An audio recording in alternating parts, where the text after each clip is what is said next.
zitten met ons vieren. Is dat Sundara? Daar zie ik een foto van Sundara. Sundara.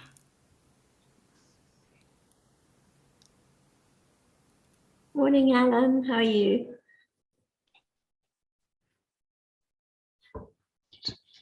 Yeah, fine, thanks, Sarah. How are you? We're well. We're doing fine. Yes, thank Jolly you. good, jolly good.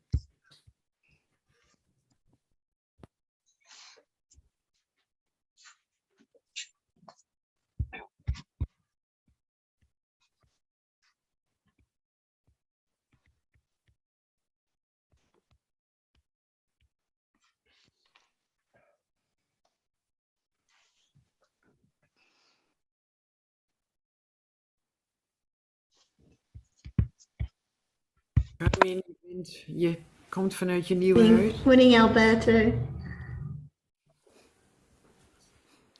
Hi, Sarah. Hi, everybody. Hi Alberto. Hi, Alberto. Good morning. Hi.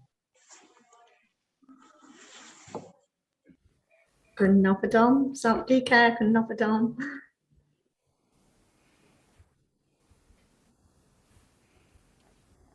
Swadika, everyone.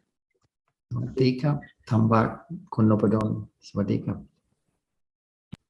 Swadika.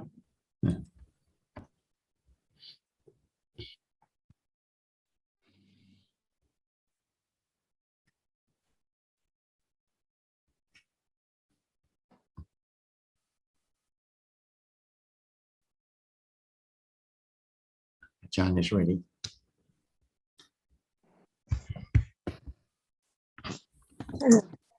Swadika. Safdika, Jan. Swadika, Tanajan. ครับอาจารย์ครับ Swadika. Sawadee Pajan.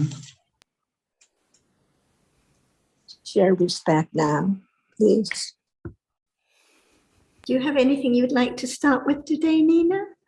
Yes, Jyotika? we had an interesting discussion about drinking tea.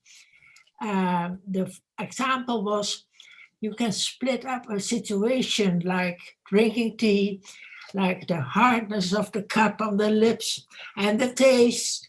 And then Jonathan gives us a good warning, a good reminder. It can be a mental exercise. So I would like to know a little more. I think it's worthwhile discussing it in how far is this way to explain that there are different elements through different doorways, and in how far is it just a mental exercise. I think it depends on the chitta at the moment, but I'd like to hear more about it.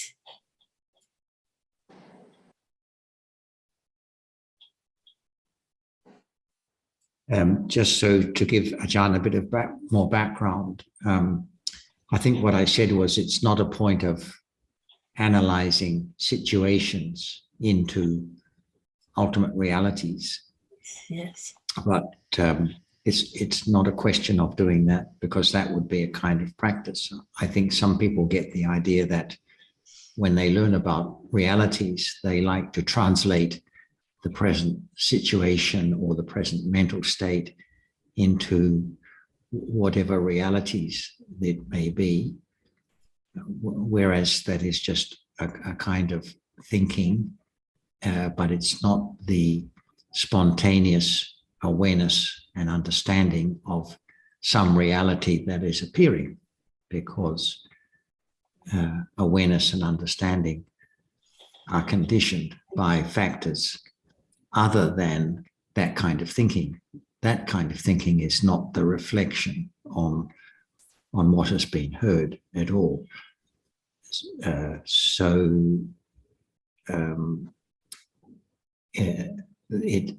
Whatever reality may appear at any time can be object of awareness and understanding, but that approach of thinking of what are the realities that make up my present situation is a subtle kind of control or selection, I think would be the better word, of the possible object.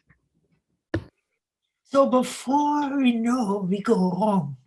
But in itself, it's good to know that there are different elements, nama elements and rupa elements.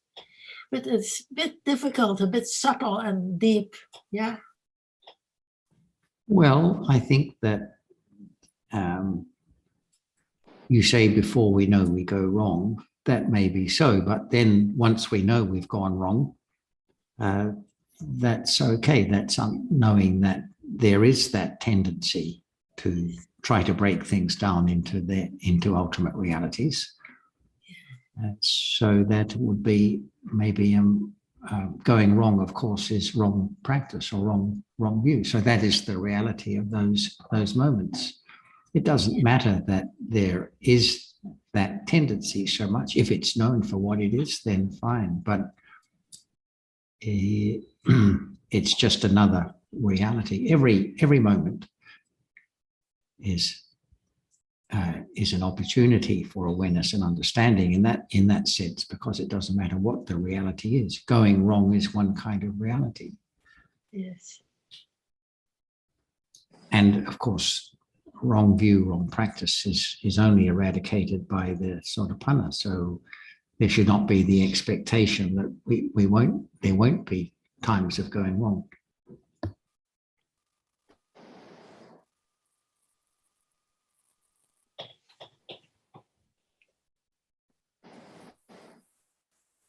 I still find it difficult to understand when it is a mental exercise.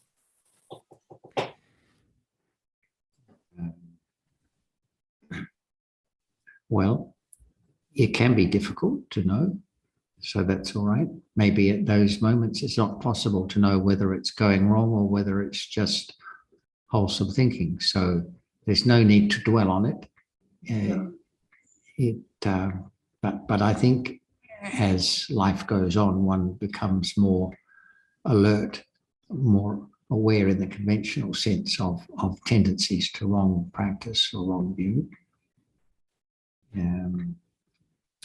I come back to what Ajahn often says, that awareness has to be totally natural, as natural as seeing and hearing, and as natural as the attachment, the unwholesome mental factors that arise from time to time. They arise naturally, and awareness and understanding, if it arises, has to arise as naturally as those tendencies also. Yeah, thank you. Yeah. And when it's the trying to work it out, trying to analyze what is here, this situation, actually it's still I trying to know, trying to work it out, trying to understand, trying to be aware. It's not the pariyatti understanding of just what appears naturally, without clinging, without expecting, without trying to understand. Yes. So that's the difference. I wonder whether Ajahn can add something to this point. I think that no matter what word we use, or we talk about it in different manners, but the point is to developing the understanding of the truth, which is now is heard, but not be able to be acquainted to the word we have learned. We have learned, for example, nama, or reality, or that which is now experiencing an object. Without this word, how can there be the understanding of what is there now? So it's not just the word, but whatever bring about the understanding of the truth, little by little, because there must be moments of experiencing all the this or that. But what is that? See, we use the word seeing, hearing, smelling, but what is the truth? It is the reality which has conditioned for its arising, just to see, that's all. This is beginning to approach the truth of that which arises and see little by little. No matter how many words we try to use in order to understand its truth, but its moment of understanding only from that which is now appearing, that what is it? It sees. So it means that there must be a truth, a reality, which arises and see for sure, and then gone, because they seeing and thinking and hearing many moments follow instantly. So what about just one now, which appears for a moment of considering its truth right now? It, not the reality which is seen, but it sees that, see? Little by little, no expectation how it will develop to the moment that it can understand better and better until it appears as it is. By then, no more doubt about it, no more word, no need to say any word, because the characteristic of that which experiences an object is understood little by little until it appears well, so clear, no doubt about it anymore. Only that, just listen about. Now it sees it, a reality. It is conditioned to arise, to see. That's all. That's all. This is the way to enroot the confidence of the truth. Only that, that's all. Only at moment when it's there and then it's gone. Just become familiar with the truth little by little of no one there at all. But the realities which now appearing has to be considered wisely little by little to understand the truth that each moment of experiencing an object, and that which is the teeth of experiencing the object. So the object appears differently at different moments because it experiences the characteristic of that clearly. Just experience the object clearly, but no understanding of the truth. That's why we learn to understand the difference between all realities as just one reality at a time. Like doubt is not ignorance. See, ignorance cannot understand at all, but doubt at that moment is something thought about. To what is that? Is it this or that, or something like that in a day? To understand what is that is only momentary moment arising and falling away, experiences different object.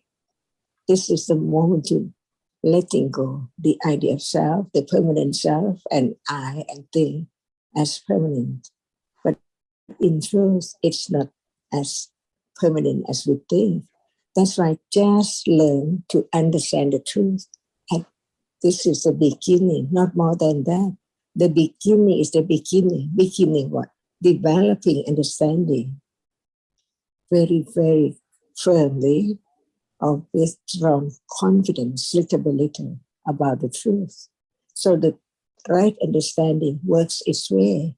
When it's wrong, it works more than just no understanding of that as no self at all, little by little.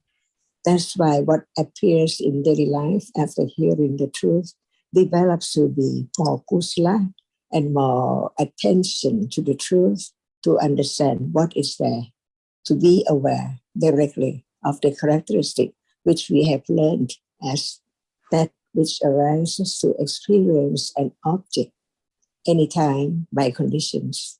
No expectation to realize this or that object at all. Or by conditions. That's the way to let go. Wishful thinking to experience this or that, and how strong it is, how sharp it is, how it can realize the truth, all by condition. But the truth is the truth. It's so true, depending on whether punya or right understanding develops enough to let go. Ignorance at what is that, and doubt whether it's this or that. Little by little, all are true, all are different realities, ultimate realities. Nobody can change its nature at all. This is the way to let go gradually the idea of permanent thing and people and self and on and on. So it means that what is heard is not yet as clear as it is. because ignorance is clouded by ignorance as soon as it's there. No understanding, attachment is there, conditioned, many ideas about it. That's all in a day. So now it's time to consider the truth, that's all. And right understanding develops little by little. At moment of understanding that only this moment that reality is there to be known. Otherwise, nothing can be known at all. Only that which is now appearing. It is as it appears, like that which is seen is that which is seen. That's all. It can condition moment of understanding it little by little. At moment of attending to the characteristic, at moment of saying about the truth, at moment of touching. And there can be a moment of being just attending or awareness or thinking about it by conditions, little by little. This is the way right understanding develops by conditions. To let go the idea of anyone can do or I can do. Do what? It's there already. It's gone already. So where's the one who will do or who can do? It's so natural right now. And from moment to moment of understanding, it develops little by little to understand a little more. And the moment when it let go, it does not appear as how much it has less attachment and less ignorance. But it develops through the moment that when that happens, it's from right understanding little by little now. When there is expectation, it hinders instantly the truth because that is from the idea of self, the clinging to that as something, not just as it is. So as it is how brave it is. Different ways. And what appears to Panya very clear when it's just one object at a time. Even now, only one object appears, but no understanding of the truth. Only Panya begins to learn to understand the truth of each one. And no expectation. It can be any time, any moment, suddenly, instantly, unknowingly. This is the understanding of the truth of anatta. So for anatta, no thought about it before. Like any moment now, but it does not appear clear because no understanding of the truth of it. That this moment is not just a moment ago, and what is there now is not just that which has gone.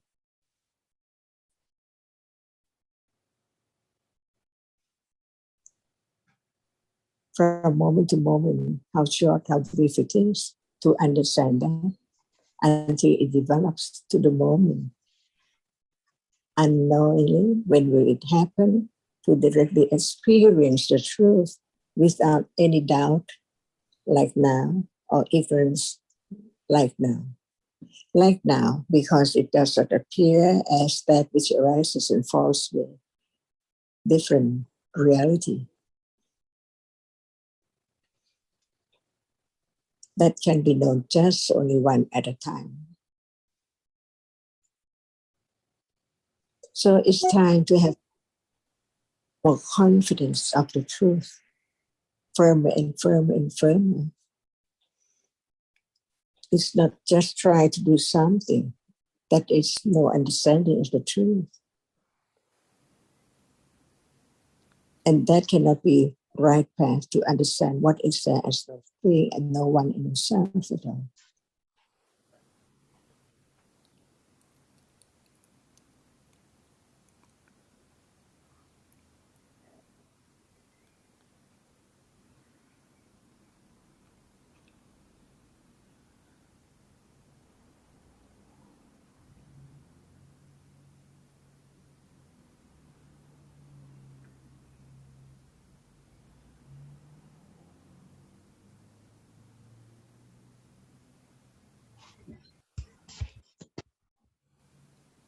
So the question can be, what is there right now?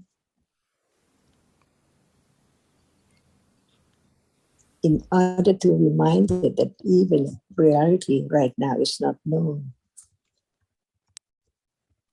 After hearing again and again and again, depending on conditions, what condition, a little more understanding. So, Nina, taking Ajahn last statement that the question is, what is there now?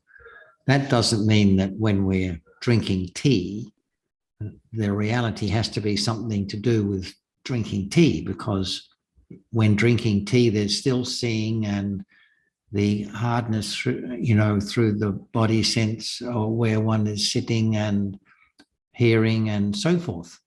So if one starts to say, now I am brushing my teeth, so the reality of this is A, B, C, D, then that is immediately excluding other possible realities that may be appearing, which don't relate to brushing one's teeth and or drinking tea. So that's the problem with that kind of approach. It's not allowing what is appearing to be known naturally, what is arising and appearing to be known naturally. Could you repeat that, Jonathan? How much? The whole lot or just the last bit? Yes, please. The whole lot. The whole lot.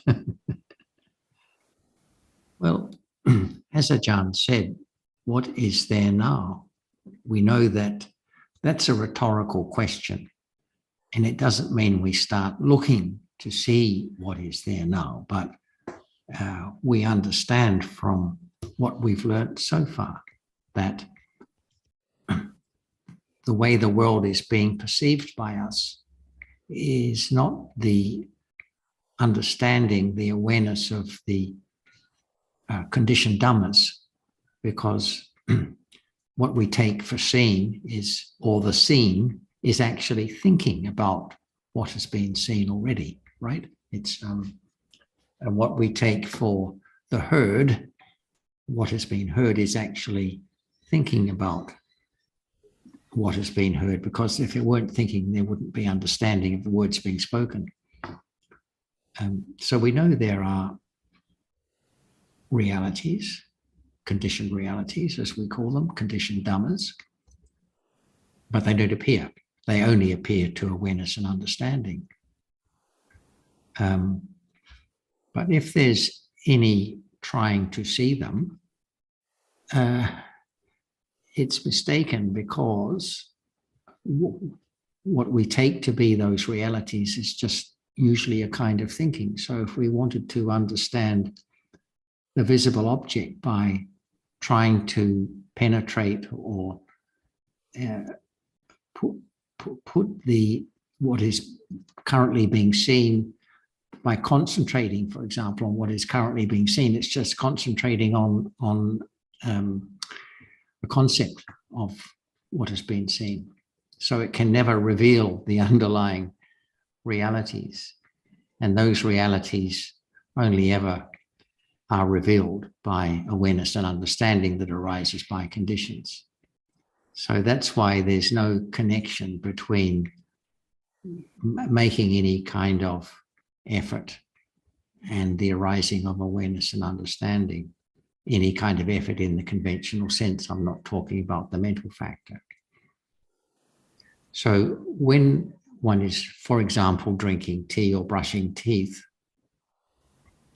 to consider what realities might be arising at that time is to ignore all those other realities that might be arising that don't relate particularly to drinking tea or brushing teeth. It's a kind of selection. So the hardness of the cup against the lip and all that sort of thing, well, they're still seeing and thinking and hearing and experiencing hardness or softness through other parts of the body other than where the cup touches the lip and so forth. So that's why as we've kind of discussed a bit lately, the factor of wise reflection, which is of the 4 factors for enlightenment or developing understanding that the Buddha mentioned, is reflecting on the Dhamma that has been heard and understood. And trying to analyze the present moment is not the same as reflecting on Dhammas that have been, on the Dhamma that's been heard and understood. Thank you very much. And so the question, which could be, as Kunsi Jean said, what is there right now, is not even that question should come up naturally, and it should not, there shouldn't be effort to try to answer it, right? Well, that's one way of putting it, I think. It doesn't mean, as I said at the beginning, that we start looking for what is there now, because that's not naturally arising awareness. That's not awareness taking its object. But it is a reminder, if you like, of the usefulness of just reflecting on aspects of the Dhamma that have been heard and understood. Jonathan, Yeah. John, doesn't this depend on who you're talking to? Because the question, what is there now, is meaningless unless you understand the meaning of reality, what it means, what is real and what is not real. Because most people will say hands, foot, or people and things. So in order, the beginning is to understand intellectually what is real and what is not real. And this example of the tea is a good example for the beginner, because actually it's a situation where every situation can be split up into realities. They haven't reached the stage that yet where you can consider the question, what is there now? Because that question relies on people understanding the meaning of Dharma. So does it not depend on the level of the person you're speaking to? Because what you're saying, of course, is absolutely correct.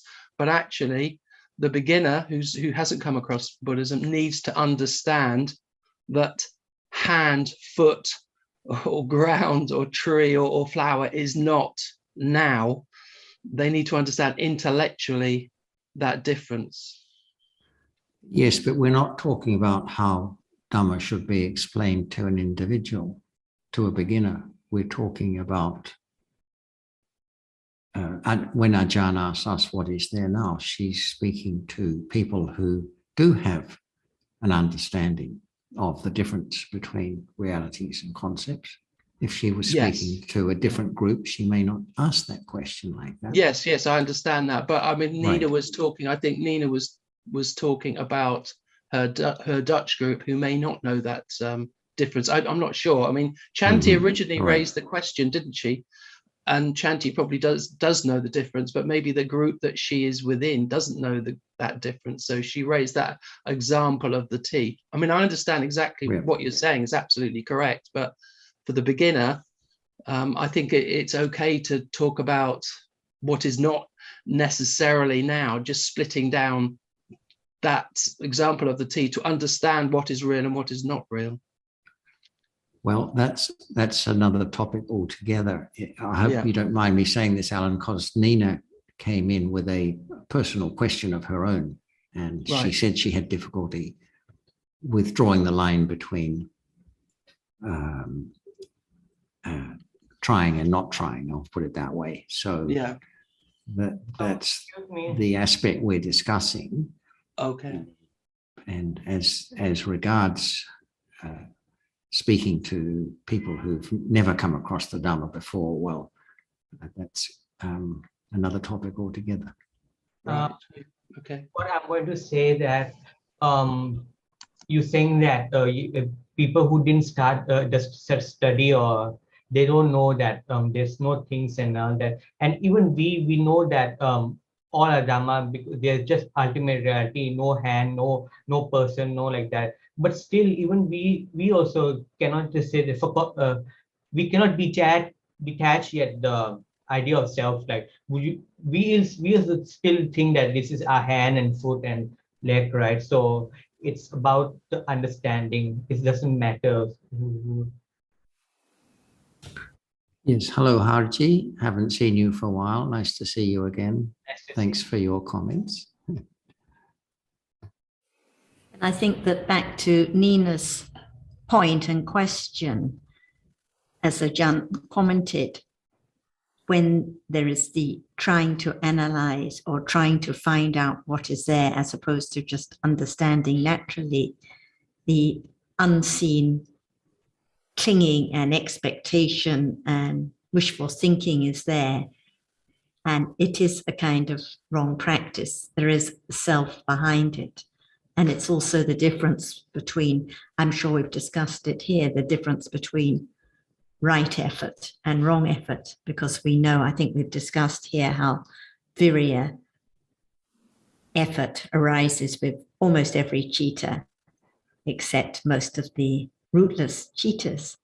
And so most of the time, whenever akusala cheetahs arise, there is effort, but it's wrong effort.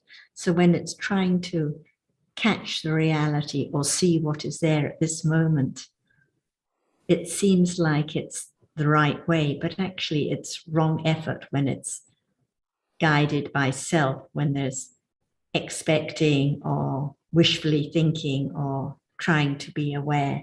It's not the understanding of what appears right now, no matter it's clinging, no matter it's doubt, no matter it's seeing or hearing, whatever it is that appears, without any expectation, without thinking what it should be at all.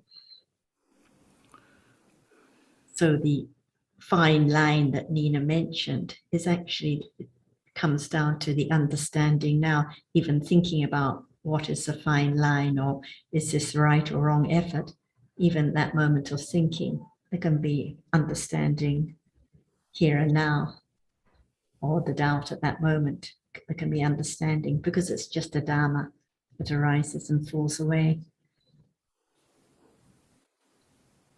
A very valid question, because it happens all the time. And even, I mean, there's nothing to hold on to. There's words that help, like natural. It has to be natural. It has to be spontaneous. That helps a lot. But it's not in the question. Even as Jonathan explained very well, the question that Kunjin said, it's very important to also take the introduction to that question. The question could be that. And that's also very subtle. It's not that the question is, and that's where, well, if I'm going back to the Dutch group, where the holding on starts, just holding on to, okay, the question is, what could there be now? So let's analyze, let's go for it, and let's hold on, and it's not seen. So it's very good to discuss this. It's so subtle. That's exactly the right word, subtle, I think, and subtle and deep. So that's why it's difficult, Nina. So nothing to be worried about. Everyone finds it difficult, difficult for everyone. About subtle, I have a question. You know, many people say, oh, seeing and hearing is so obvious and we understand this. But Ajahn often stresses that seeing and hearing and all realities are subtle and deep. So I think it's good to hear more about subtle and deep. In what sense are they subtle and deep?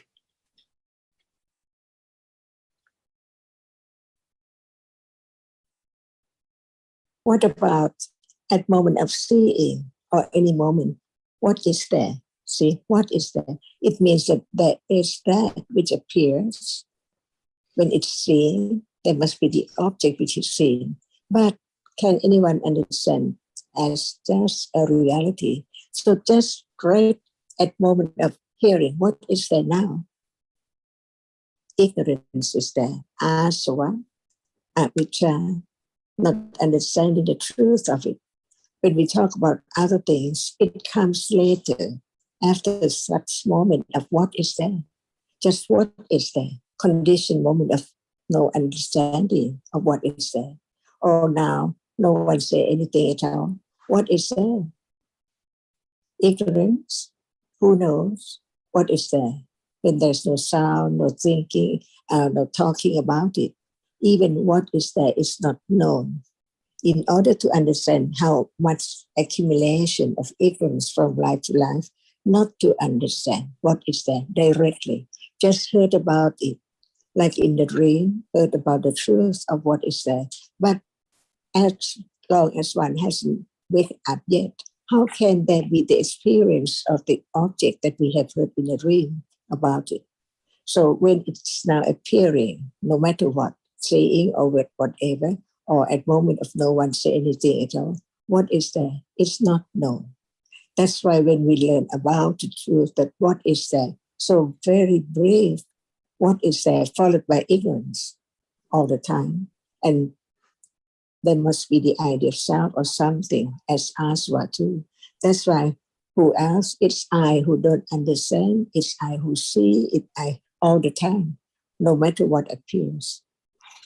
The fine line is that I is underlined there all the time, unknown. That's why we learn to understand the subtlety of what is there, that it has to be developed with firm understanding of the truth, little by little, that it cannot be known just by thinking, but by hearing again and again about the truth. It can condition moment of more understanding of what is there, a reality, only that. And we don't use the word reality because not understanding what is meant by reality. It's only that. But what is that?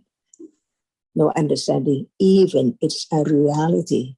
No understanding at all about what is there. And that is the pure ignorance. And so when there is another moment, another reality comes in, like attachment or different idea, pity about this and that, it's life from moment to moment, unknown. That's why even right now, we talk about what are there from moment to moment in life. But the reality which appears from moment to moment is not the object of considering enough, or not the object of attention enough, or not object of direct awareness. When there's no understanding, how can it be right awareness of the truth, which is there to be understood as it is? And this is the development of understanding of the truth from moment to moment, from life to life, until Sariputta heard some word, and the moment of enlightenment was there by conditions. So now it's the development of understanding, and right understanding changes the way of life little by little because of understanding what is precious. Unwholesome is not precious at all. And all kinds of kusala do not harm or hurt or cannot bring the unpleasant results. But the best of all kusala is the understanding of the truth.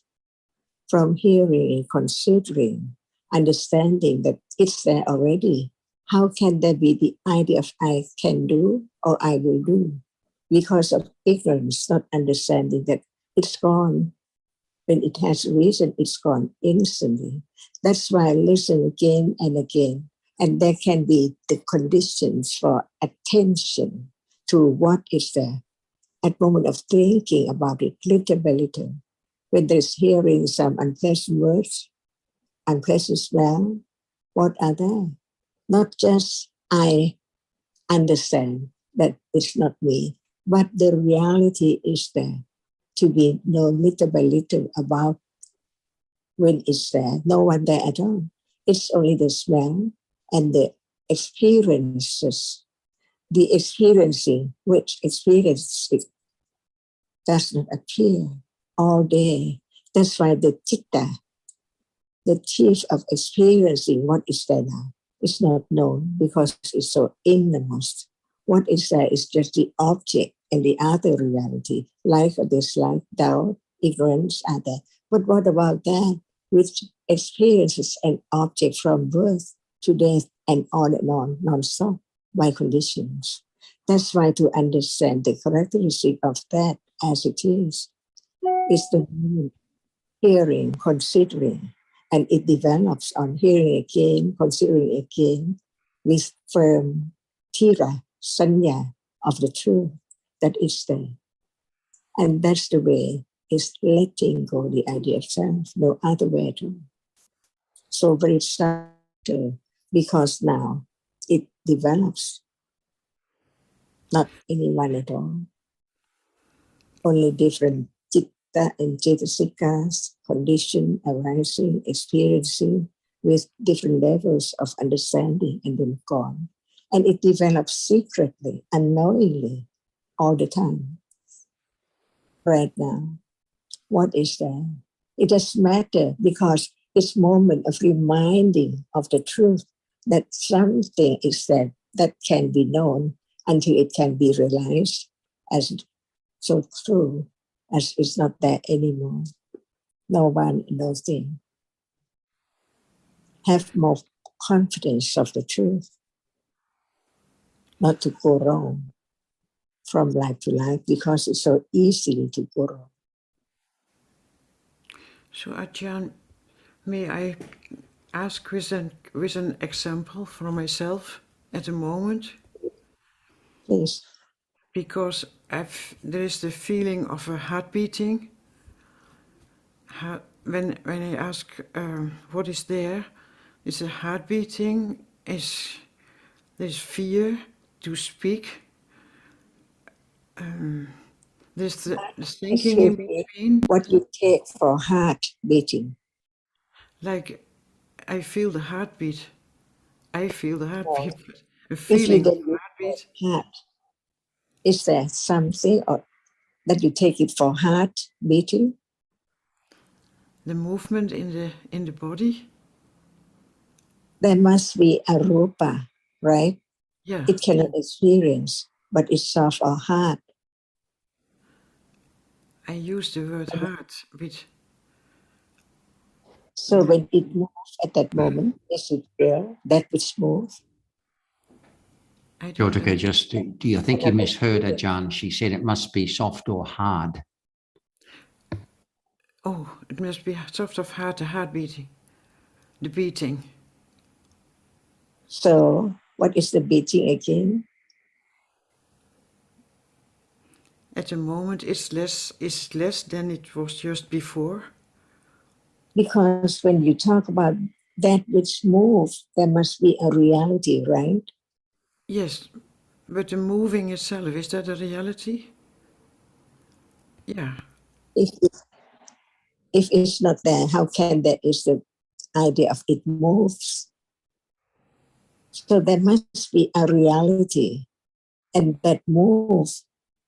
No one and nothing at all, no heart, because it's only the moving, that which moves, and that which moves cannot experience anything. It moves when it appears, and when there's no moving, that move does not appear. The other reality appears. When you touch, it's hard. But when it moves, without that which impinge on the body base, can it appears as something move? Or where is the moving? Not at the eye, or it can be at the eye, depending on its characteristic that it moves, no matter when it arises, today, yesterday, here and there, it moves. It's a reality which moves. Yeah, moving. It's wind. It's wind. That's what we say, dhatu, element. Okay. Why the dhatu? Oh, its heartbeat is wind element. Yeah, we call it wind, but it's not like wind that we know it blows, but it's that which moves. Which move, yeah, which moves. Heartless That's the cannot reality. That's the heartless reality. cannot move, right? So the moving is real. It's that which moves. Yeah. It's different from hardness and softness or Yes. temperature. Yeah. So it's just a reality, And is that which then is the spontaneous? primary or elements. Yeah. Hardness is one, and temperature is one. And that which appear all the group are together does not appear at all because it does not touch the sense, the body sense. Whatever can touch but the body sense is that which is hard or soft, heat or cold, and that which moves through. But when it's not the moving, the movement moment, it is not that reality, but it's hard or heat. Yeah. By touching. If there is no body sense, nothing can appear as it moves at all. But it is So double. that can be Because the there is, understanding of a reality which moves. Can Chitta move? Can Chitasika move? The reality which does not have shape and form, smell, or hardness or softness at all. It's just the pure reality, absolutely arising and just experience an object right now. It does not have any form or shape. It's not hard. It's not hard or soft at all. It's just that which experience an object. It does not move. It's not hard. It's not soft. See, different realities. Nothing can be taken for self or thing at all because it's only there when it's conditioned and then gone instantly. But there can be condition for whatever arises again to appear as moving or hardness or heat or seeing or touching. We learn to understand just one moment at a time of that which is there by condition, no more when it's gone. Never to return in samsara, only once in the circle of birth and death. And it's now this moment. Never come back at all, never arise again. yeah. No matter moving. And we take it for the heart moves. But where's the heart? And is it now moving? Not at all. So what moves is not the heart or whatever we take it, but it's a reality which moves. Otherwise, nothing can move at all. But there must be a reality which moves. Yes. Pressure. So this Sometimes. the reality is the moving. What the feeling was, there's a movement, and that is the reality. So we have to understand what is feeling. The feeling cannot move at all. I know that feeling is on pleasant or unpleasant or neutral, but The feeling is feeling pleasant or unpleasant, painful. It is unpleasant. So it's a kind of feeling. Yes. No shape, no form. It cannot move. It cannot be hard. Cannot be hard at all. But that's why we learn about different realities. Just arise and fall away unknowingly to learn to understand what are there in life and what are the realities which experience an object and that which cannot experience anything at all. And it can be the object of seeing or hearing or smelling or tasting or touching in the day. 5 doorways and thinking about it. Another doorway. But Ajahn, if there is no one there, then there is what is there is just knowing of the hardness, of the softness, of the moving, No one but means also you. something what is seeing, what is hearing, what is feeling. So there is the one who the thing what experiences, and there is the what is experienced. So now there is seeing for sure, and the seeing, experiencing what we take for different colors, shape, and form, right? Yeah. But where is that which we take for shape and form in things? Where is it? Without the primary rupa, softness and hardness is the other, can there be that which can be seen? Where is seeing? We take the yellow pillow or the red window or whatever flower, but without the four primary rupas, which is hardness and softness, heat and so on, can there be what is seen? So what is seen is there together with the four primary rupas. Whenever there is a four primary rupas, there must be that which can be seen, the deriving rupa, not the main or the primary rupas. Another form. So where is the smell? There must be that which is hard or soft, the four primary rupas. But smell is not one of the four, but it is there, deriving from the four primary rupas. So there must be 8 rupa together. Okay. And it appears just one at a time. When it's heat, it's not hard at all. It's not soft at all.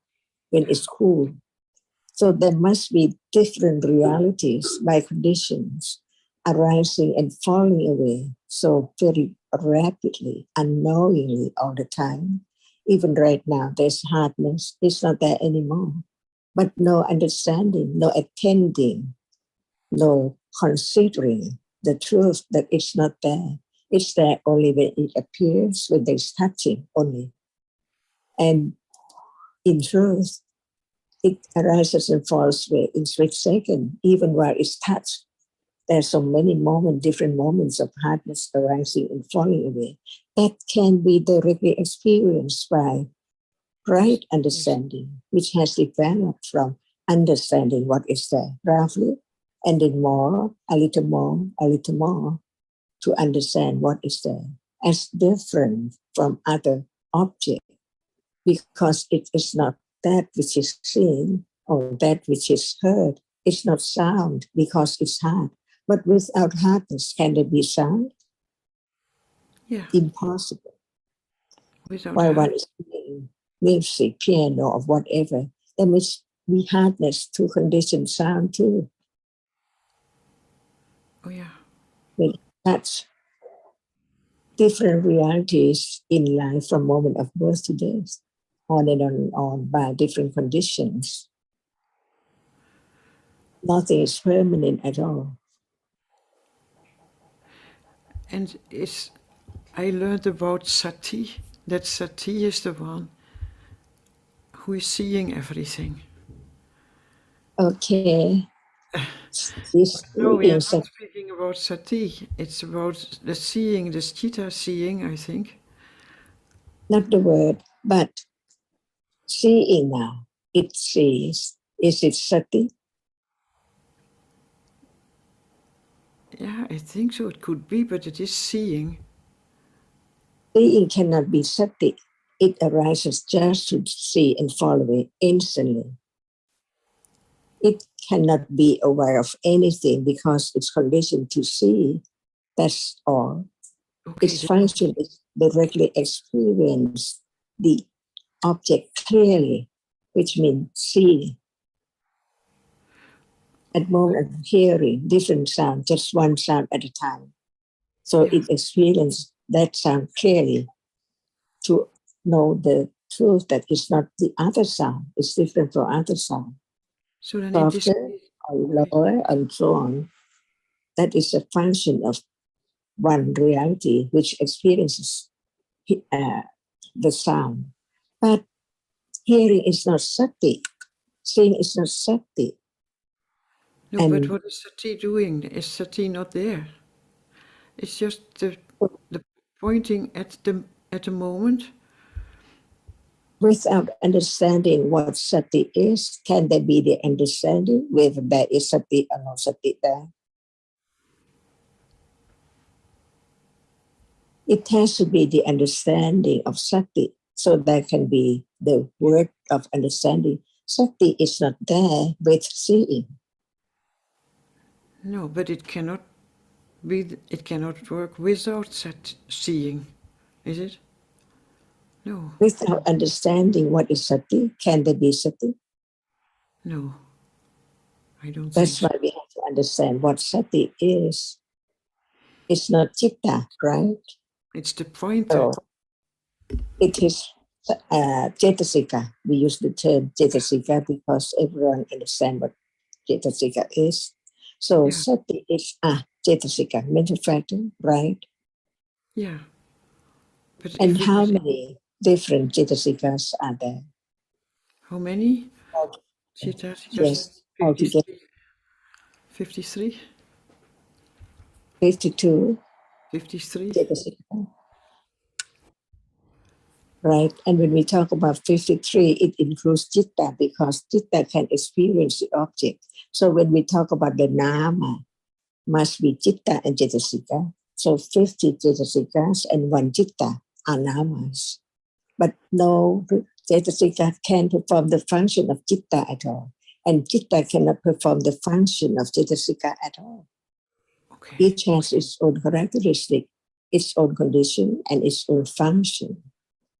So we have to learn to understand that citta itself is pandra. It's not that which wholesome or unwholesome.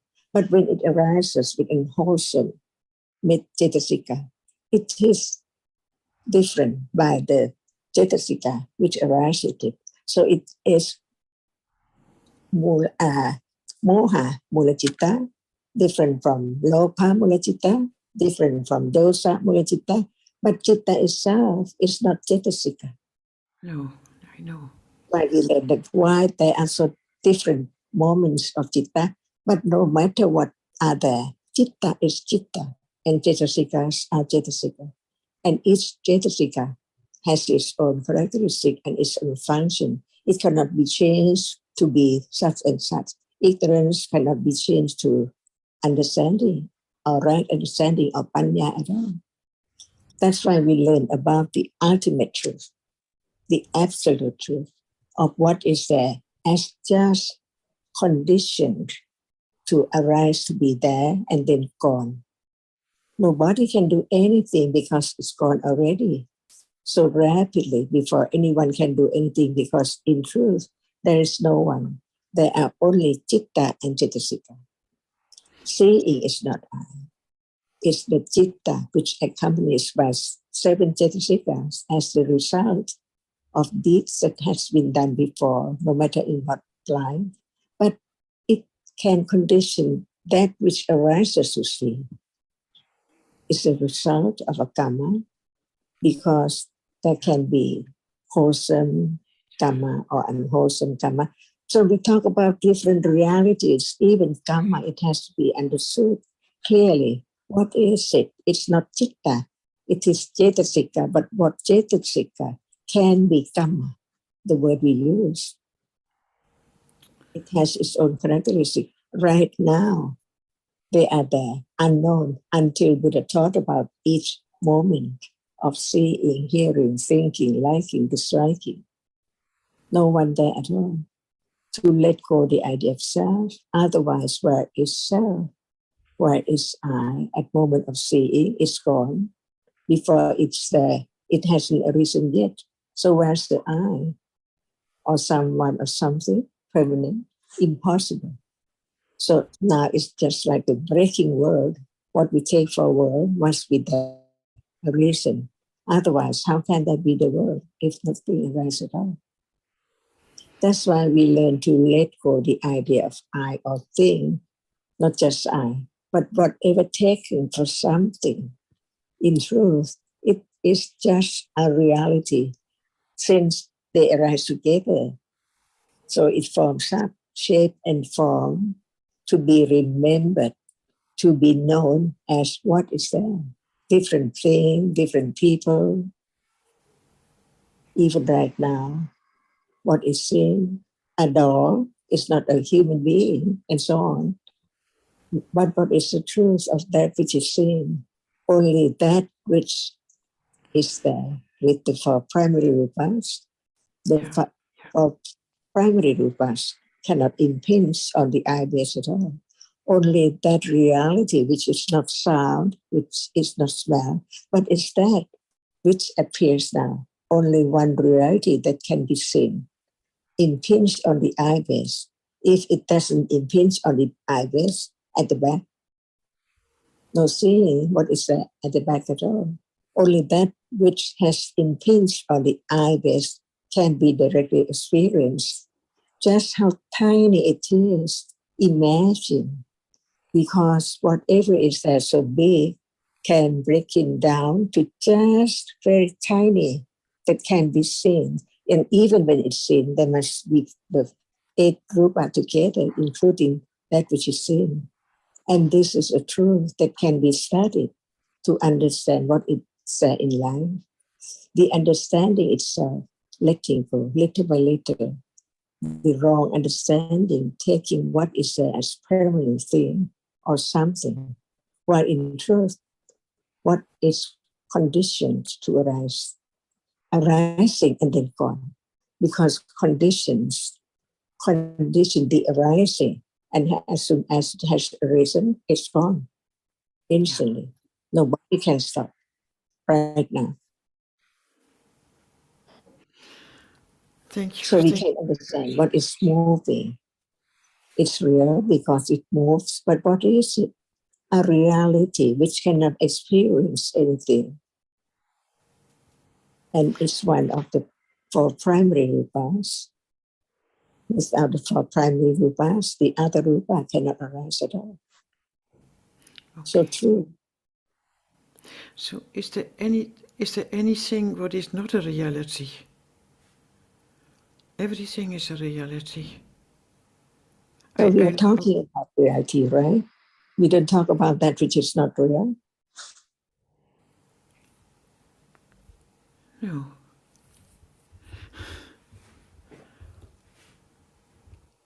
Even Israel is not known if we don't study and consider the truth. Even is there unknown as it's just a reality. Smell, see.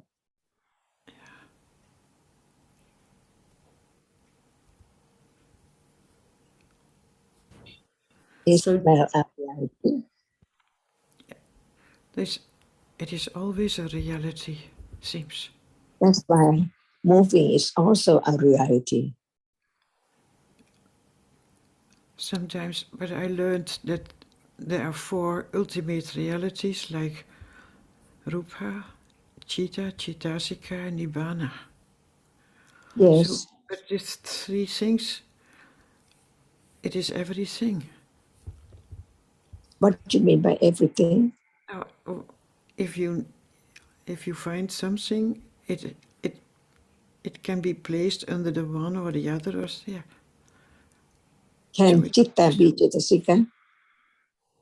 Chitta is reality. Can it be Chittasika? No, it cannot be, but there's a different reality. So no matter how different it is, different Chittas, different Chittasika, but Chitta is different from Chittasika. Yeah. See, that's why that the word Chitta and Chittasikas, not only one which can experience object, but they are different. One Chitta, one kind of Chitta, one characteristic which is achieved of experiencing the object only, and the other mental factor, no matter how many levels, how many degrees, but its nature is just that. For example, when it's cold, it's not like as when it's like an ice or something like that. See, it has its degree of coldness, even just very little, but nobody can change that which is cold to be hot. or soft at all. That's why we learn about the ultimate truth, absolute truth. Nobody can change, nobody can take it for I at all. If there is no seeing, can there be the idea I see? But since there's no one at moment of seeing, it's just seeing. And so it's I who see. Whatever experiences is taken for I. I'm hungry, I like, I dislike, I feel pleasant, I'm so very sad. But actually, there are different realities. Yeah. And there must be conditions for whatever arises. Yeah. Who knows? That's why Buddha taught about the details of the conditions too. How many conditions for seeing to arise? And more when it's not seeing.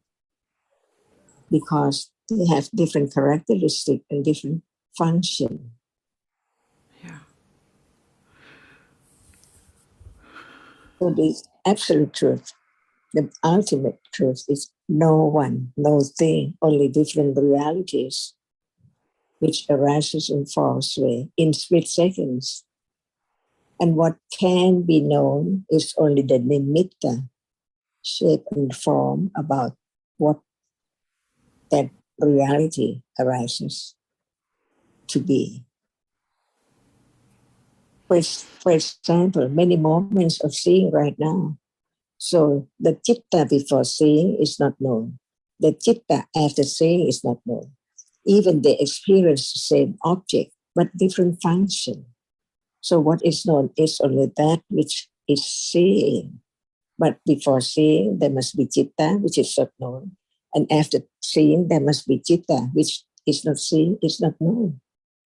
That's why what can be known in daily life is the seeing, the hearing, the smelling, the tasting, the touching, and some cetasikas which appear.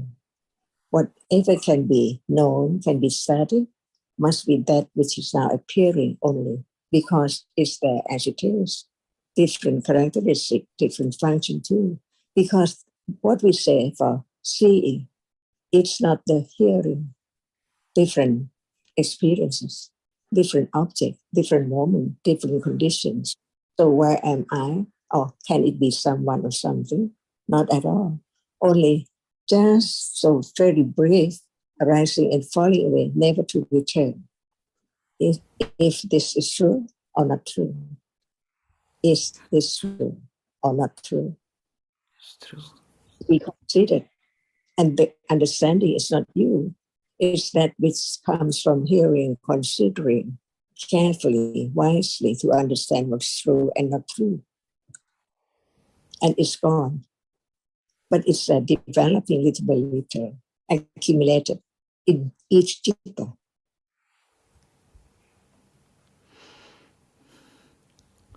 Otherwise, I cannot be the development of understanding or any arts of understanding or knowledge at all. That's why we learn what is there which remembers. It's not the chitta. It's not the life of this life, but it's a mental factor which is different from life of this life.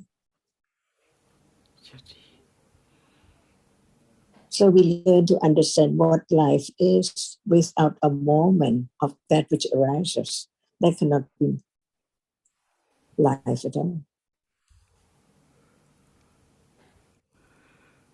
And what is taken for life, more explanation, more truth from the teaching of the enlightenment to understand what is there as it is, one characteristic at a time. So clear to be understood intellectually until it conditions moment of directly, until it develops on and on, so the object appears as clear as it is. So now, the object now does not appear as clear as it is at all. It appears as something all the time.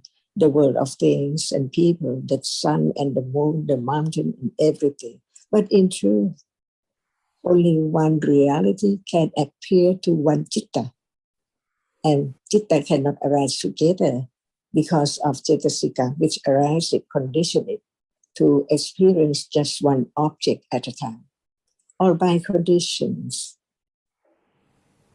So without considering carefully, little by little, there's no way to understand the truth, even is there right now. So what is there? Begin to understand what is meant by ignorance. Avijja sava, no understanding of the truth.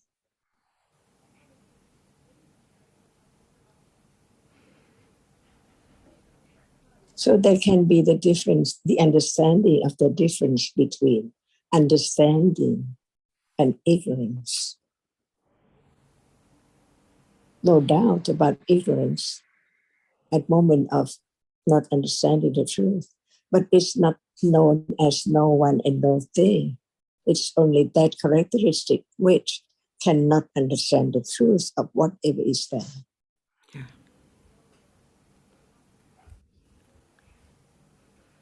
This is the moment of letting go ignorance, which take that as something or I, little by little. And right understanding is so very truthful to the truth. How much that is ignorance and how much that is ignorance or how much understanding of that very object which appears.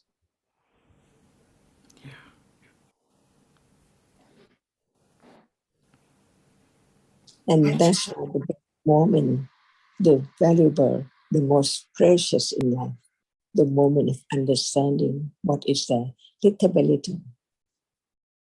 Otherwise, one lives in the blind world, in dream, not wake up to understand what is the truth of what is there now.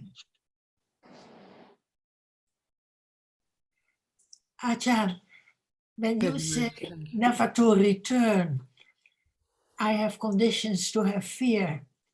I know it makes perfect sense that it cannot return, but still there is some tendency in me that I want to control.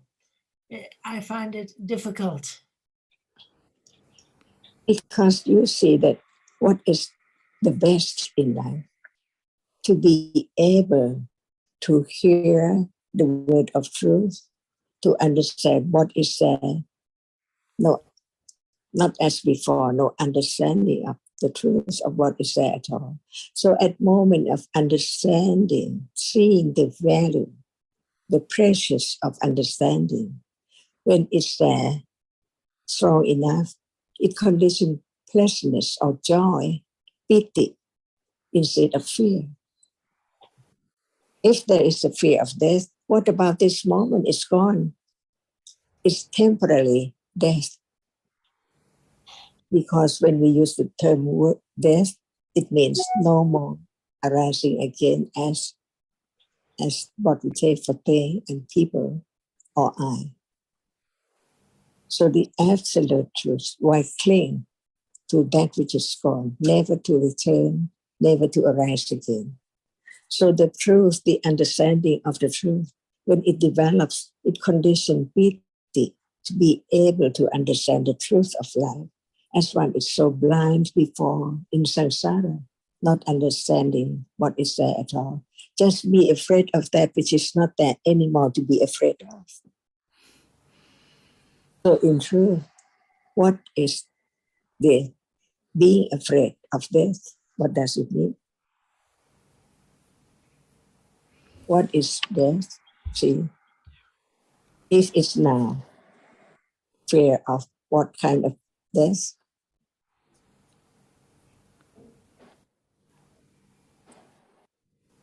And when death comes, it's just like when one falls asleep. One moment arising, performing, not to be this person anymore. just deprived from what everyone takes in this life, from birth, experiences, different things with pleasantness or unpleasantness, and then gone, nothing to be remembered, like today, how much memory of what has been experienced before, all forgotten. What is seen is not that which we think about, previous or pleasant or unpleasant past experiences at all. And this is from moment to moment. So this is just like this moment. Anytime unexpected to see or to hear, and not to see and hear whatever is there in this world anymore. Only that. But new world comes. Fear to be the new one, new personality, new person, new being. Just think about it like in dream or blindness. Just live without any understanding of the truth and just be afraid of this and that, which now is just like what we fear. And Achan, as you talk that there are only dhammas and all that, and we even though we have studied dhamma, have right understanding, but the fears of that, the wrong view, the vichikicha, the anger, ego, and all these are normal for us to be, because we are all just putuchana. And after this, okay, after dhamma discussion is over, we also may. We also will fear that maybe we are dead, because we love each we love so much, we love like I so much. Moment of death is just any moment right now. So do you fear this moment? Although I understand a little bit of Dhamma, but I still don't want to die. So fear is not you. What moment is there as not self? What is that? Because of not understanding the truth. So it conditions fear. But what is fear when it's understood? It's just like now, arising and falling away. And while we fall asleep, this world do not appear at all. Right? No one there, no thing there, no world there at moment of being fast asleep. So this is that moment, and birth is like that, new life again, like this life. So fear to arise again, to have new life, or what? New life each moment right now. Exactly the same. Temporarily, death. We all understand every day is only chitta all the way, but still we don't want to me to die. It's normal for everyone. Still. What about to be born in heaven? Yeah. What I would think is that let's enjoy this world first and go to heaven. And what about that which is more enjoyable? Much more. Yeah. Just fear of that which is not known, that it's just very common, like any moment, arising and falling away, different function. When you are fast asleep and when you wake up, do you fear that being fast asleep? No. So this is just like fast asleep. When one was born, new life, no fear. Yeah. So what in truth is fear? No. Dhamma. What kind of Dhamma? Chitta Chaitasika. Arising and falling away by conditions? Yes. That's all. As any Chaitasika, as any conditioned realities. So the best thing in life is to understand the truth. No one can stop condition for fear to arise, but there can be a little more understanding of life as no one born and die. Yeah. Without the realities which is conditioned for what is there, taken for I, or birth and death. Yeah.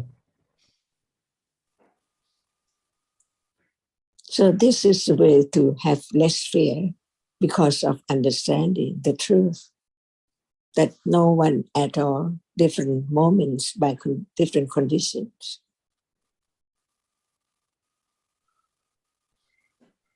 What about instead of fear of death, fear the death, fear the birth?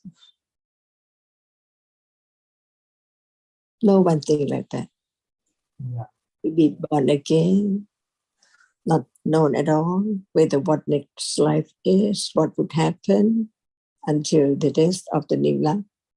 See, is it more fearful to be born again and again and again and again non-stop?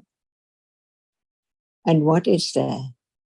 Arising and falling away, never to return, the way life is, the way reality is, with ignorance and doubt and clinging and all kinds of akusala and some kinds of kusala, what is more or less and what is less.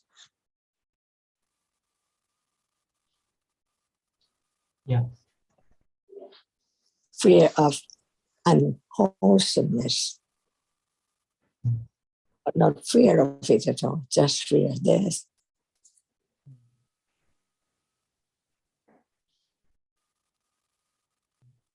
Fear of not understanding,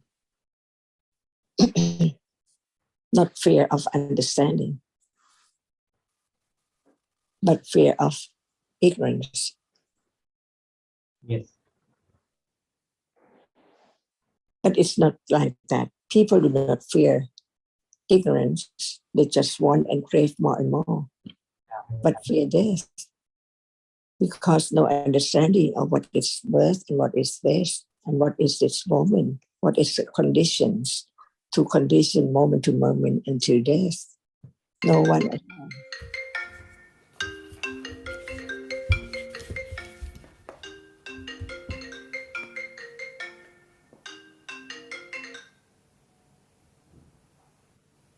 Ajahn, I'm glad you emphasize the aspect of pity, of joy, to understand the truth.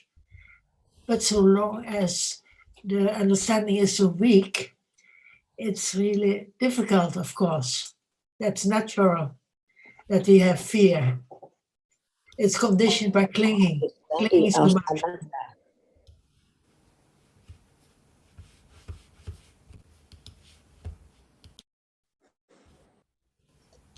No one can control anything, only by conditions. When there's more understanding of the truth, it will condition moment of pity, different from ignorance as before in previous life, eons and eons. Even just a little bit, it can develop more and more. It's a joy to know that it can develop, to understand the truth, the absolute truth, the enlightenment of what is there, which is not even know what is it yet.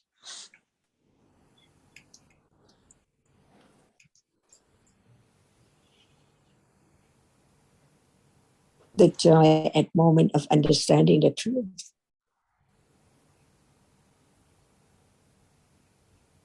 More precious than anything else.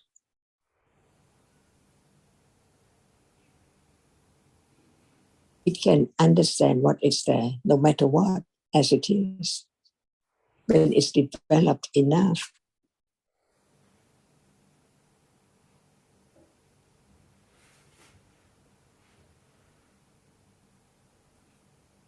no expectation for anything at all, for less fear or no fear.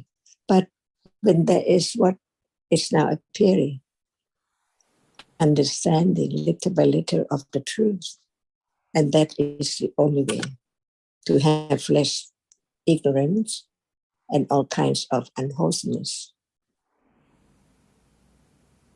But it's so easy to have attachment to understanding also.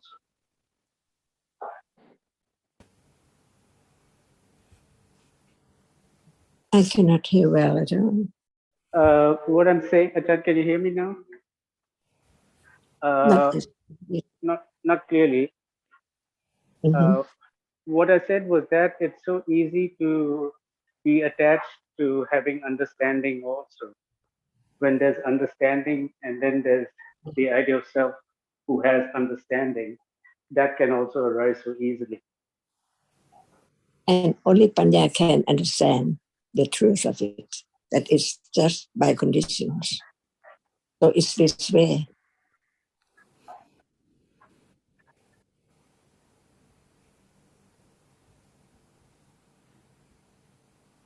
And as Panya develops, it's more understanding, more condition for wholesome moments.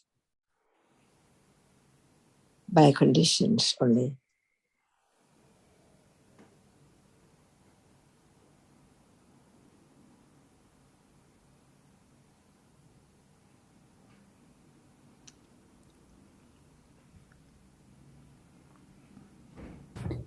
And it doesn't matter, Sukin, because moments of understanding with piti, moments of clinging also with piti, but they're all just dhammas which arise and fall away. None of them belong to me. It's not my understanding or my attachment. So they're just different dhammas conditioned, and understanding may or may not arise, but whatever arises, it's gone instantly.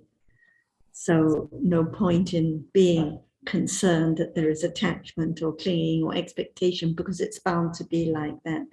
Just different dhammas that come and go, and whether there's piti now with understanding or not, it's just for a moment only and then gone. And actually, even at that moment of appreciating, it's just gone instantly. It can be wise considering, there can be understanding piti right now, because no one there, nothing to be afraid of, just different dhammas that arise and are gone immediately. And when Jyotika asked if there's anything else other than Chitta, Cetasika and Rupa, apart from these realities that arise and fall away, the ideas that we have of heart beating and so on, these are just ideas, different stories.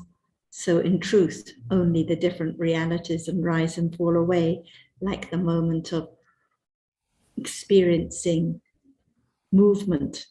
The experiencing is real, the movement is real, but the thinking is real, but the idea of the feeling of a heartbeat is just an idea.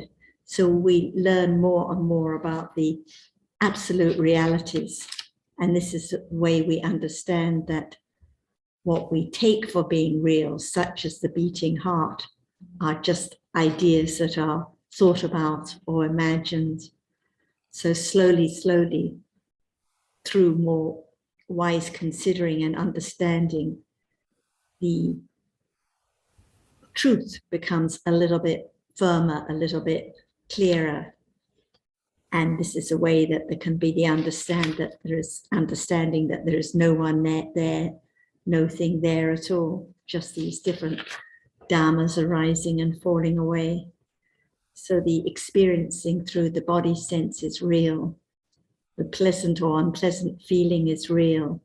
The motion experienced is real.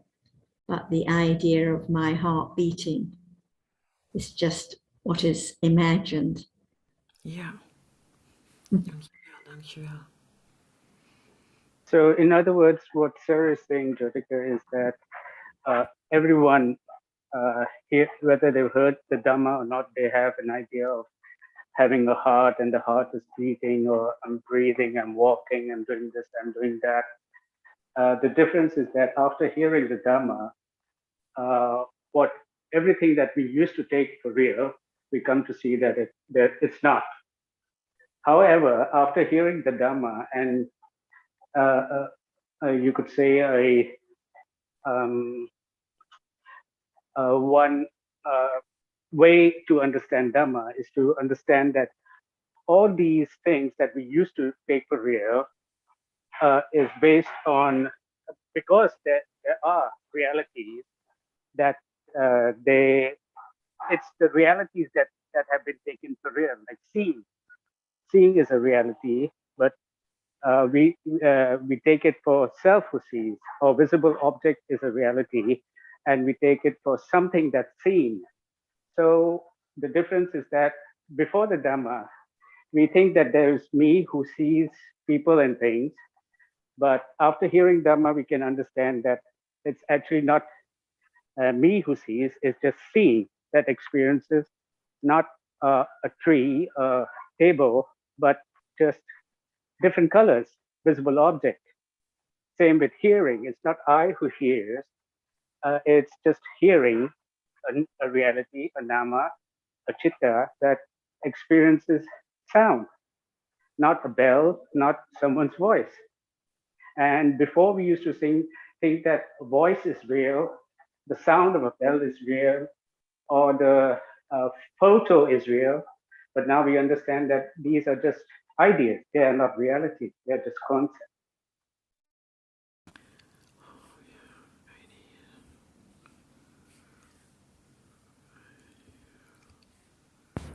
And on your other question or point about sati, Jyotika, so sati can only arise with wholesome or other beautiful chittas. So at moments of seeing, hearing, smelling, tasting, and touching, these are what we call rootless chittas. There are no wholesome roots. So sati cannot arise at these moments of seeing, hearing, smelling, tasting, and touching, which are conditioned by past karma. But after another 3 moments, either kusala or akusala chittas arise. Or when akusala chittas arise, these are not wholesome chittas. So sati cannot arise with those chittas.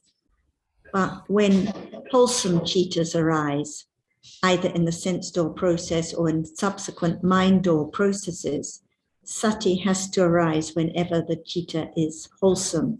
So at any moment of kindness, at any moment of generosity, sati must be there, remembering to be wholesome, guarding from unwholesomeness. And at any moment when understanding arises, of course, sati has to arise at those moments. So whenever understanding arises, sati must be there with it, supporting it, but it also arises with other wholesome chittas, even those which understanding doesn't arise with. Like, for example, for those who have never heard the Buddha's teachings and for whom no understanding has been accumulated at all, still there are moments of kindness and generosity. Even for a dog, there are moments of helpfulness or kindness, perhaps. So sati is there at any moments of kusala at all. But not with sorry? Not with akusala. Not So with akusala, to know, only with... To know anger, to know... So this is a good question, like how is it known what anger is? How is it known what seeing is? So we say there has to be awareness of anger when it appears, but actually it cannot be at the same moment when anger arises, because when anger arises, the chitta is akusala and it has another object, for example, anger at the movement or anger at this person or anger at anything. So at that moment, there cannot be understanding or awareness of anger, but the anger has its characteristic and it can be known, that characteristic can be known by subsequent kusala chittas with understanding and sati. So this is why we also talk a lot about the nimitta of the reality, because actually what is known is not the reality itself, but the characteristic is known by way of the nimitta, the sign of that anger, or the sign of seeing, or the sign of any reality can be the object of awareness and understanding when it appears, but it's not at the moment of anger, it's not at the moment of seeing. So even in the case of those who have very great understanding, even in the case of the Buddha or the Arahats, the understanding is of the nimitta of the characteristic of that reality which has fallen away. And it's not just one moment of anger or one moment of seeing, but many, many moments of seeing have arisen and fallen away before the characteristic can appear and be understood. And the same with anger. It's not just one moment, but many moments of anger. But the characteristic of that anger can be known by understanding, and sati is there at those moments, being aware of what is experienced. Sarah, you're very fluent and we're less. So maybe you can find a few words, because it went very fast, but it's very important. You said subsequent. And I don't know if Jyotika picked it up. There's subsequent chittas, and yes. Thank you, Chati. So the anger arises with an akusala chitta, and that chitta and those other akusala chittas fall away. And there are many different mind or processes of chittas arising subsequently. That means afterwards. And after that anger has fallen away, and many, many moments of anger have fallen away, that characteristic of anger can appear, can be known by understanding. It's later, but the chittas arise and fall away so fast that it's like it is the present object, because it is the characteristic of that anger which can be known at first intellectually, and then directly, and then very more and more clearly. Sarah, So when we talk about being aware of what appears now, it is as if it is the present reality that appears, but in fact it's the characteristic which appears to the understanding and awareness which arise subsequently or after that seeing or that visible object or that anger has fallen away. Sarah, Yes. the point is what you have said, right?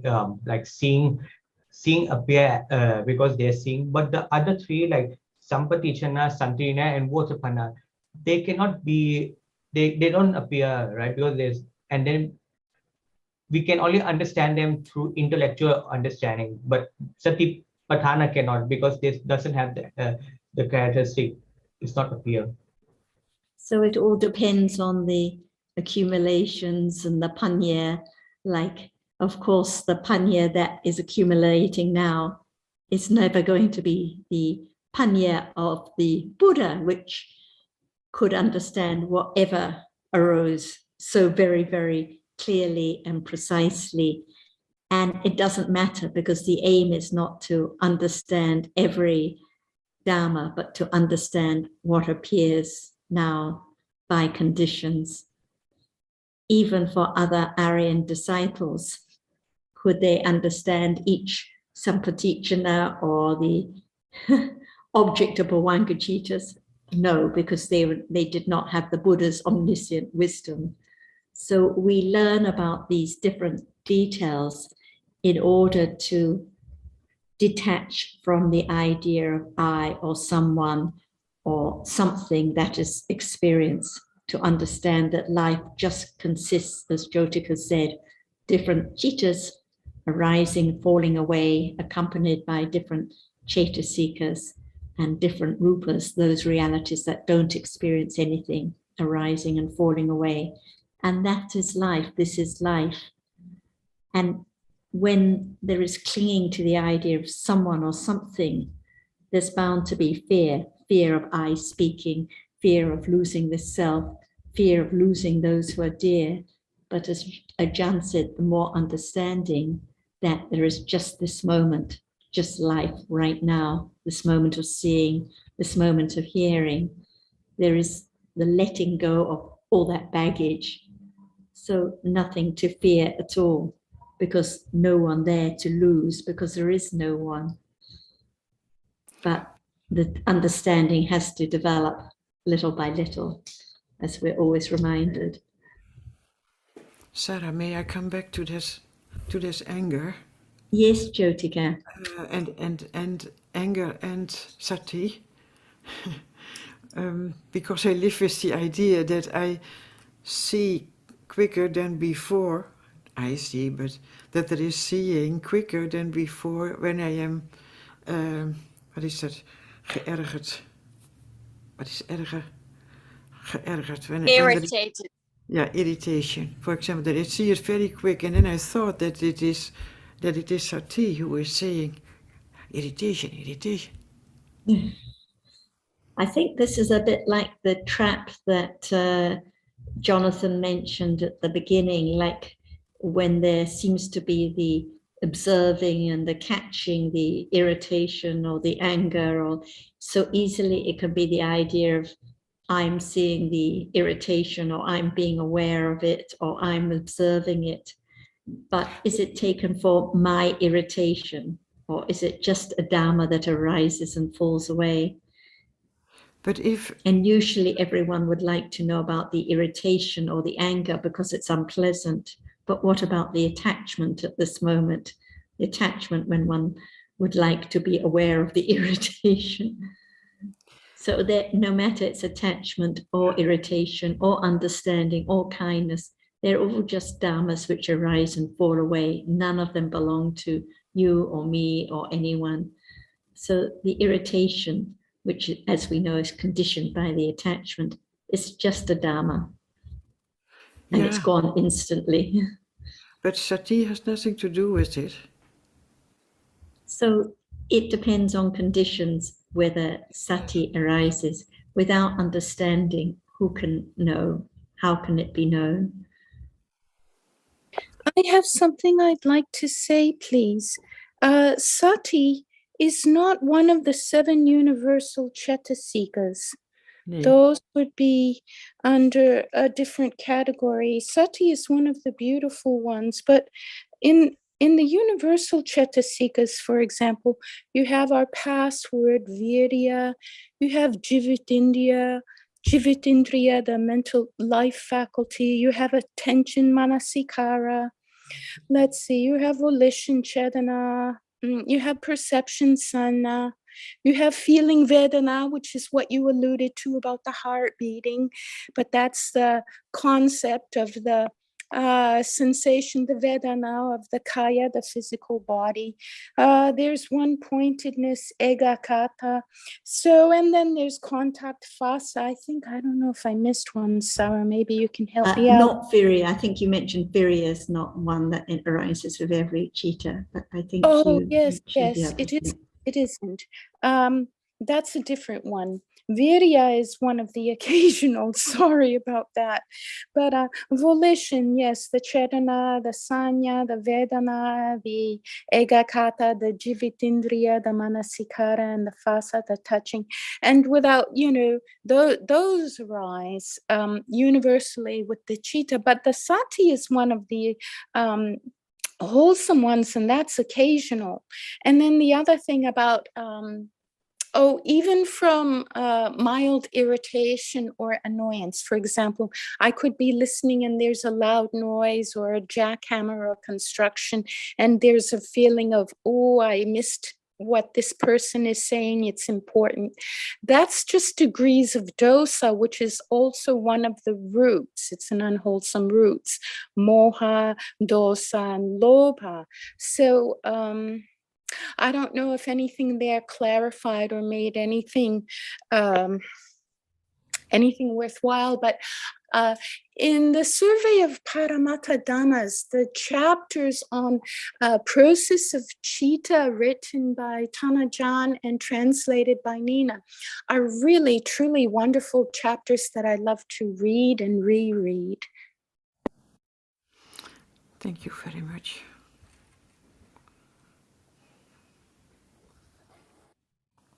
So Jyotika, as I, in beginner language, understand it, the dosa has many faces.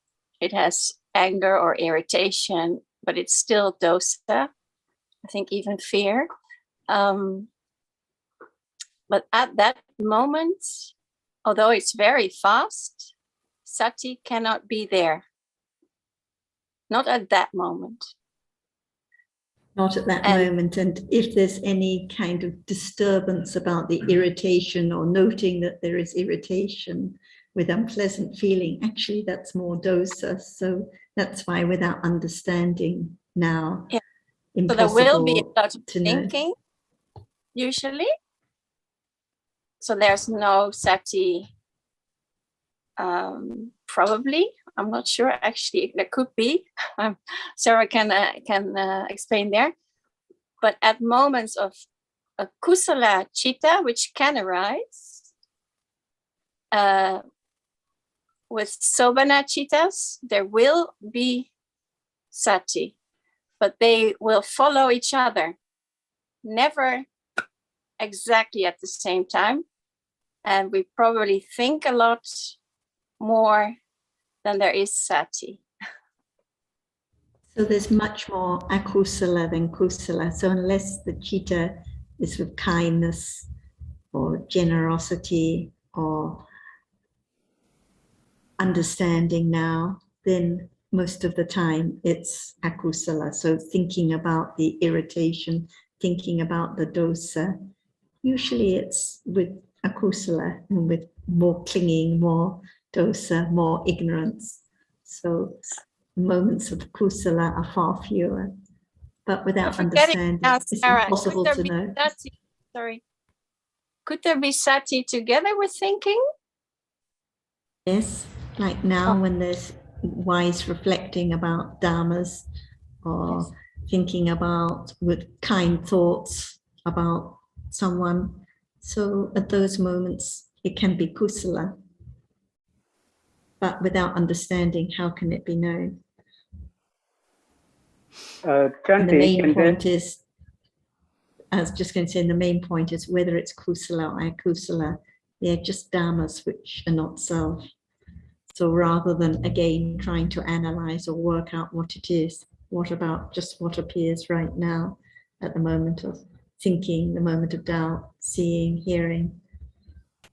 Otherwise, it's like trying to catch it or find out whether it's kusala or not. Go ahead, Suki. Yeah, Chanti, moments of dana, sila, metta, karuna, these are all moments of thinking. So they must disappear.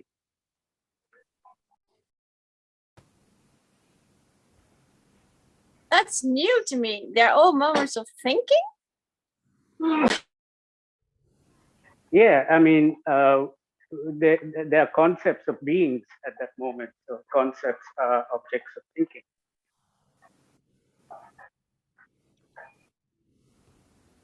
It does make sense, but it seems like a new thing to hear. I guess it's very hard to understand thinking, yes. Like thinking about the other's welfare or what would make someone happy. It's thinking with kusala citta about the other's welfare, or even reflecting now about what seeing is or what is the object of seeing. It's thinking about the concept about that reality.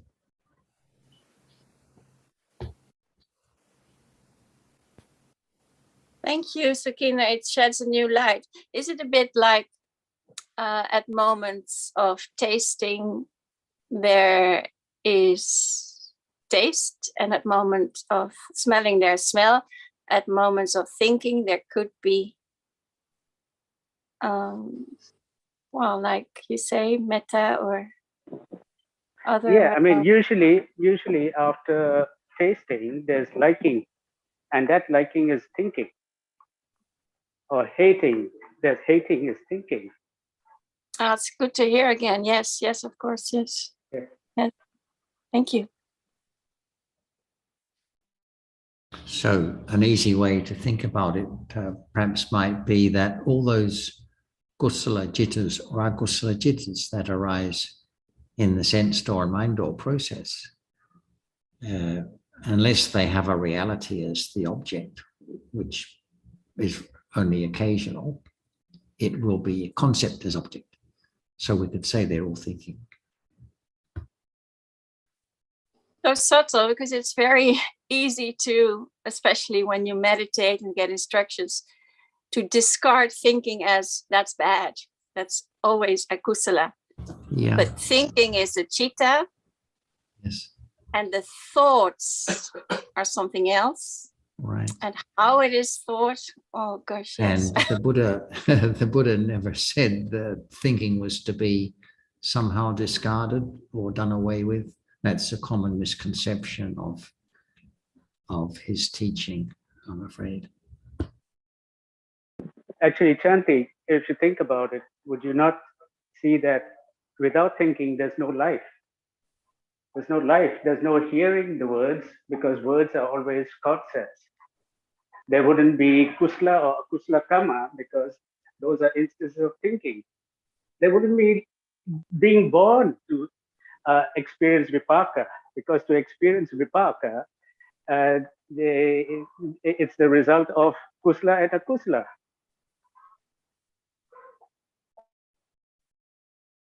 Yes, but I hadn't made the link to thinking. I had made the link of kusala and realities, and well, maybe not to thinking, but it's very good to bring it in because it is logic. Yes. Thank you. And panya is a cetasika also. Yes, I know that. But how do you link that to thinking?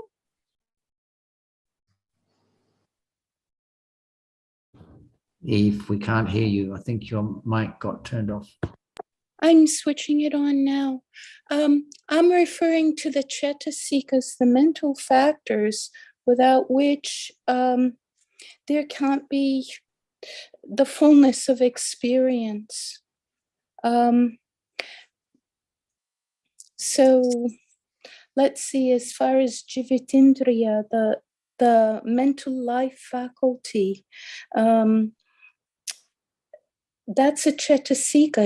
It's a mental state, and these condition our thinking.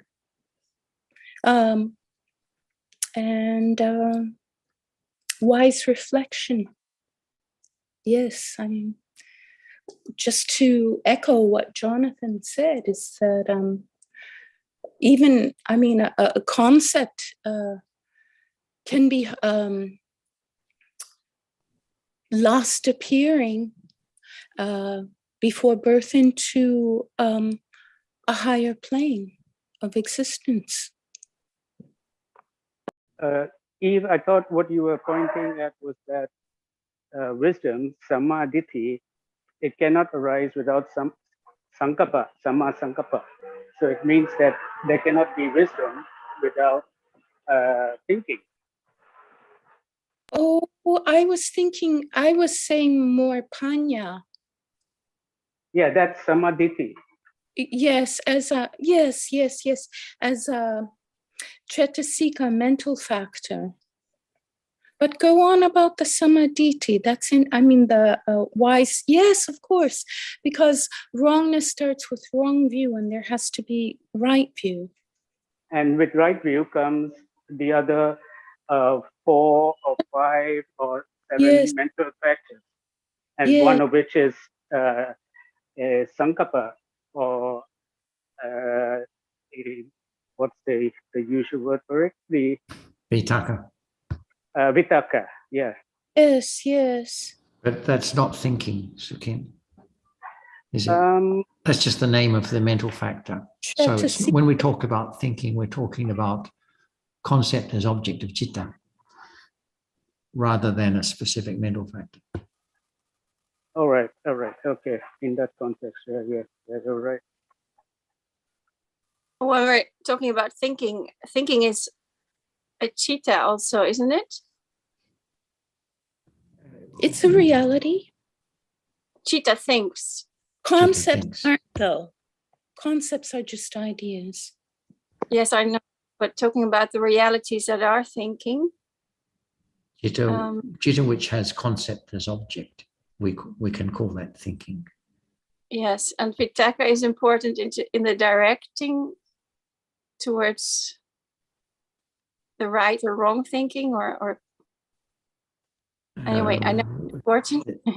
It's not we're not identifying the particular mental factors, just the idea of citta with concept as object, being moment of thinking. So all the kusala and akusala cittas that arise, unless they have a reality as object, which is not the usual case, they can be called generally a kind of thinking. But going back to thinking with sati, what do we have then? When the citta is kusala, sati will be present.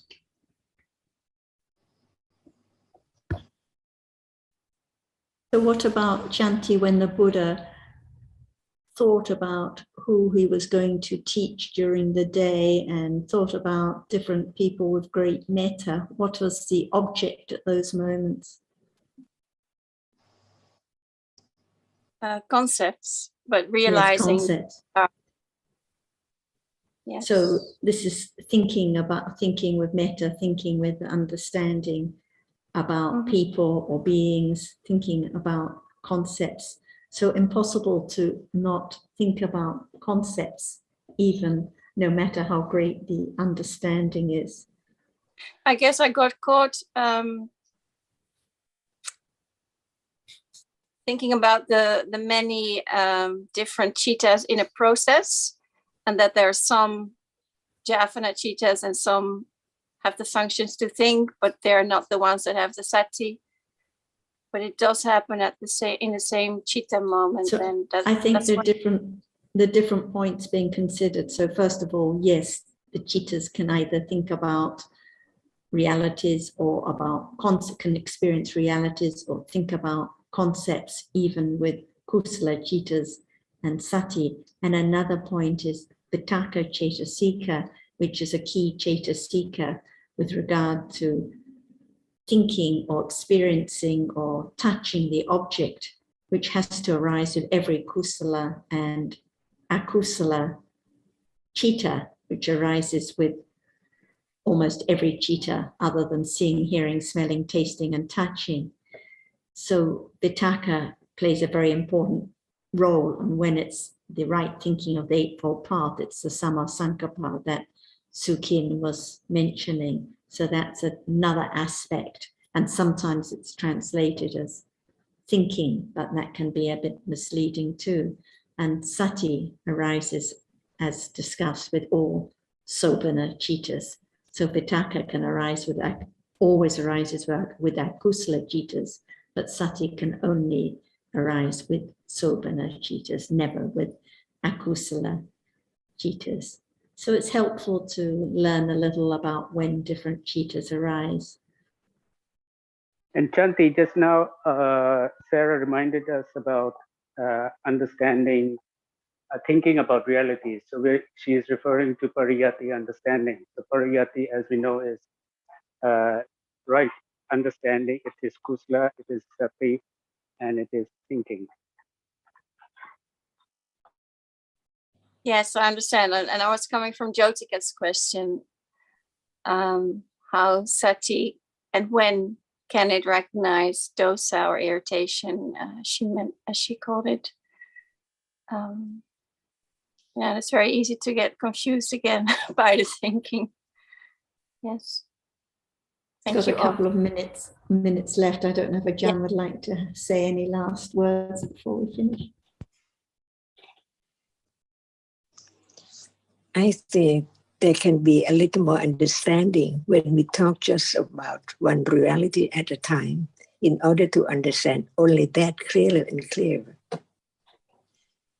For example, mind and sensor, what is thinking, see? Otherwise, we don't know what moment is thinking and through what doorway is thinking.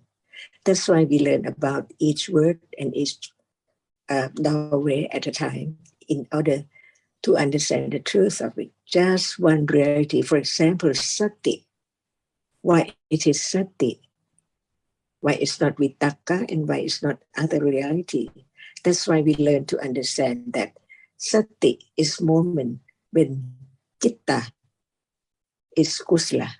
See, this is so very the beginning of understanding where is sati and when is sati, because usually in a day there are conditions for akusala almost all the time. After seeing, hearing, smelling, tasting, no understanding at all. So at moment of no understanding, there must be no sati too, because without sati, citta cannot be wholesome or right understanding. So at moment of right understanding, who knows that there is sati, but it cannot understand the object which is appearing as panya. So there are different realities. For example, in the day, people get lost in akusala through seeing, hearing, smelling, tasting, and thinking. So what kind of thinking is there? After seeing, hearing, usually there are conditions for akusala, attachment or aversion, just wanting this and that all day. But when there's time which is different from that moment to be wholesome, so we have to understand what is made by wholesome and what is not wholesome at all. And there must be conditions for that very moment to be wholesome and unwholesome. And we use the word sati. But now, at this moment of seeing, is there sati? See? Not with seeing, but after seeing. Because seeing is a moment, and later there must be conditions for other different kinds of citta. Are those citta arise with sati? See? When there's no understanding, someone would say, having sati on that object. But how can there be sati when there's no understanding of sati?